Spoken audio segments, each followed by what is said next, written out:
नमस्कार साथियों, आज की इस वीडियो में आपका स्वागत है। तो आज की इस वीडियो में बात करने वाले हैं एक्टिव एंड पैसिव वॉइस के नेक्स्ट पार्ट के बारे में।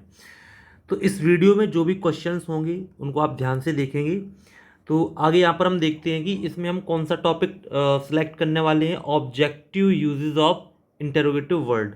अभी पिछले वीडियो में हमने इंटेरोगेटिव सेंटेंस का पैसिव वॉइस बताना आपको बताया था। तो इसमें हम ऑब्जेक्टिव यूज सीखेंगे, जो भी इंटेरोगेटिव वर्ड्स हैं उनका ऑब्जेक्टिव यूज़ किस तरह से किया जाएगा। तो इससे पहले मैं आपको बताना चाहूँगा कि आपने अगर बेसिक रूल्स नहीं देखा है तो उनको आप देख लीजिए, इसका स्क्रीनशॉट आप ले सकते हैं या फिर प्रीवियस वीडियोस को देख सकते हैं। तो चलिए शुरू करते हैं। यहाँ पर देखिए, जो भी सेंटेंसेस हैं उनमें जो इंटेरोगेटिव वर्ड्स हैं उनका हम ऑब्जेक्टिव यूज़ देखने वाले हैं, राइट। तो चलिए देखते हैं। यहाँ पर फर्स्ट क्वेश्चन दिया गया है, which method have you adopted to solve this question quickly. ठीक है, तो जो भी सेंटेंस आपको मिलता है तो सबसे पहले इसमें हम क्या देखते हैं, सब्जेक्ट, वर्ब और ऑब्जेक्ट, ये तीन यहाँ पर हम देखते हैं। तो इस सेंटेंस में भी हम तीनों को फाइंड आउट करेंगे। तो देखिए, सब्जेक्ट इसमें क्या होगा, यहाँ पर हिंदी में अर्थ ये हो गया कि कौन सा जो मेथड है वो आप अपनाते हैं किसी भी क्वेश्चन को सॉल्व करने के लिए। तो इसमें सब्जेक्ट क्या हुआ, सब्जेक्ट इसमें आपका यू हो गया, क्योंकि आप कोई भी मेथड को अपनाते हैं तो ये आपका सब्जेक्ट हो गया, राइट। अब आप अपनाते हैं यानी कि किसी भी तरीके को यूज़ करते हैं, तो अपनाना यहाँ पर क्या हो गया, वर्ब हो गया। तो ये एडॉप्टेड आपका वर्ब हो जाएगा। अब आप क्या अपनाते हैं, मेथड अपनाते हैं, राइट। तो कौन सा मेथड, विच मेथड, तो ये विच मेथड आपका पूरा का पूरा ऑब्जेक्ट हो जाएगा, राइट। कौन सा तरीका, तो इसमें सब्जेक्ट हो गया आप यानी कि यू, और वर्ब हो गया अडॉप्टेड, और ऑब्जेक्ट क्या है, विच मेथड। तो यहां पर हम देखते हैं कि इंटरोगेटिव सेंटेंस में भी जो भी आपका इंटरोगेटिव वर्ड है वो किसी अन्य शब्द के साथ मिलकर ऑब्जेक्ट का काम कर सकता है। तो ये आपका सेंटेंस रहा। तो चलिए इसको बनाते हैं। तो देखिए, which method have you adopted, right. तो अब यहाँ पर प्रेजेंट परफेक्ट टेंस का वाक्य है, तो जो आपका ऑब्जेक्ट है वो अब क्या बन जाएगा, सब्जेक्ट की जगह पे लिखा जाएगा। तो विच मेथड का हम वही लिखेंगे, विच मेथड, ठीक है, विच मेथड, ठीक है। तो ये हमने यहाँ पर ऑब्जेक्ट को अब सब्जेक्ट की जगह पे लिख दिया है, राइट। ये सब्जेक्ट की जगह पे लिखा गया है। इसके बाद हैज, ठीक है। अब यहाँ पर विच मेथड के अकॉर्डिंग हमने यहाँ पे हैज लगाया है, ठीक है, ये आप ध्यान रखेंगे। Which method has adopted, right. देखिए यहाँ पर सब्जेक्ट मैंने लिख दिया है, क्योंकि अब तो पैसिव वाइज बनाते हैं तो हम सब्जेक्ट ऑब्जेक्ट को सब्जेक्ट बनाकर लिखते हैं। इसके बाद हेल्पिंग वर्ब यहाँ पर हो गई, ये मेन वर्ब की थर्ड फॉर्म हो गया। तो विच मेथड हैज अडॉप्टेड, अब किसके द्वारा अडॉप्टेड, आपके द्वारा। आप यहाँ पर क्या है, सब्जेक्ट है, आप ऑब्जेक्ट की जगह पे लिखे जाएंगे, तो बाई यू, राइट। अब अदर वर्ड जो दिए गए हैं, to solve this question quickly, वो हम बाद में लिख देंगे, to solve this question quickly, ठीक है। तो इस तरह से हम देखते हैं कि सेंटेंस को आप सॉल्व कर सकते हैं। तो इस सेंटेंस में हम नया क्या देखते हैं, देखिए पिछले वीडियो में हमने बात की थी कि कोई भी इंटरोगेटिव सेंटेंस है उसका हम पैसिव वॉइस कैसे बनाते हैं। तो हालांकि यहाँ पर भी इंटरोगेटिव सेंटेंस ही दिया गया है, लेकिन यहाँ पर क्या है कि जो इंटरोगेटिव वर्ड है, जैसे कि इस सेंटेंस में विच दिया गया है, ये आपका ऑब्जेक्टिव यूज में है, राइट। इसके साथ कोई एक वर्ड लगकर या स्वतंत्र रूप से भी ऑब्जेक्ट का काम करेगा।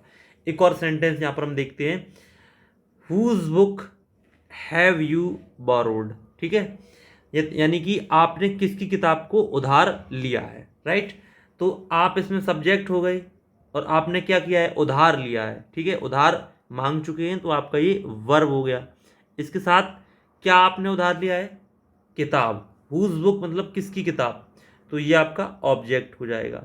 तो अंतर क्या है कि यहाँ पर जो आपका इंटरोगेटिव वर्ड है वो ऑब्जेक्ट का काम कर रहा है, जबकि पिछले जो उदाहरण थे जो कि हमने पिछले वीडियो में देखे थे उसमें क्या था कि इंटरोगेटिव वर्ड बिल्कुल स्वतंत्र रूप से लिखा हुआ था, जबकि ऑब्जेक्ट कहीं और होता था। लेकिन यहाँ पर क्या है कि इंटरोगेटिव वर्ड में ही एक अन्य शब्द जुड़कर पूरा ऑब्जेक्ट काम कर रहा है।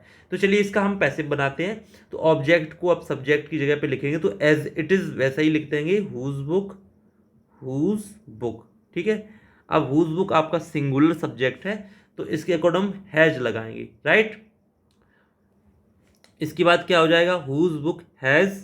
अब यहां पर हम देखते हैं कि हेल्पिंग वर्ब के बाद हमें क्या लगाना पड़ेगा, main verb in third form, right. तो whose book has been borrowed, ठीक है, और किसके द्वारा, बाई यू, ठीक है, ये आपका हो जाएगा। अब यहां पर पहले वाले सेंटेंस में एक चीज यहां पर देखेंगे कि यहां पर हैज बीन का यूज होगा तभी आपका पूरा हो पाएगा, ये हैज बीन हो जाएगा, राइट, क्योंकि हेल्पिंग वर्ब में हम प्रेजेंट परफेक्ट कंटिन्यूअस टेंस में चेंज करते हैं या फिर बी क्रिया का जो आपका थर्ड फॉर्म है बीन ये यूज करेंगे, तो ये यहाँ पर शेष रह गया था तो वो आप ध्यान रखिएगा, जैसे कि यहाँ पर हैज़ बीन यूज किया गया है, राइट। तो ये आपका पहला सेंटेंस हुआ। आगे देखते हैं यहाँ पर नेक्स्ट टू क्वेश्चंस। यहाँ पर देखिए दिया गया है how many problems did the great man face to get success.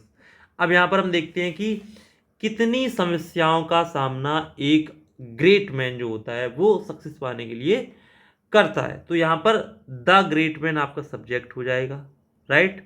इसके बाद फेस करना, फेस का तो करना का मतलब सामना करना, तो ये आपका क्या हो जाएगा, सब्जेक्ट के बाद वर्ब हो जाएगी, राइट।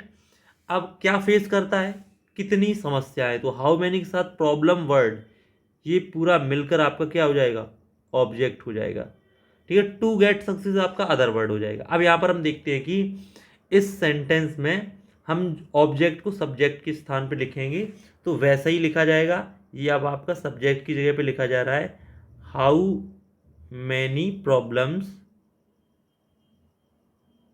ठीक है, हाउ मैनी प्रॉब्लम्स। अब देखिए यहां पर दिए did the great man face, right. तो अब इसमें यहां पर ये जो डिड दिया गया है ये हेल्पिंग वर्ब के रूप में दिया गया है, राइट। तो यहां पर आप वर लगा देंगे, हाउ मैनी प्रॉब्लम्स वर।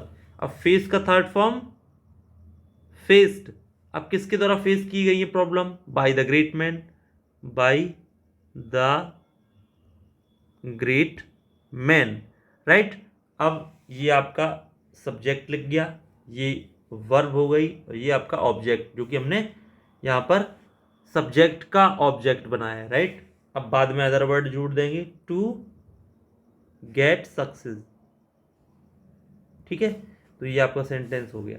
इसी तरह से एक और क्वेश्चन देखते हैं, how much time did the performers spend on the stage. अब देखिए कि जो परफॉर्मर्स हैं, जो परफॉर्म करने वाले लोग हैं, वो स्टेज पर कितना समय उन्होंने टाइम स्पेंड किया, तो ये आपका सेंटेंस है। तो द परफॉर्मेंस आपका सब्जेक्ट हो जाएगा, स्पेंड मतलब किसी ओकेजन पर कोई समय व्यतीत करना, तो ये आपका वर्ब हो जाएगा, ठीक है। साथ ही साथ इन्होंने क्या स्पेंड किया है, समय, और कितना समय ये आपका ऑब्जेक्ट हो जाएगा। समय 2 मिनट भी हो सकता है, 2 घंटे भी हो सकता है।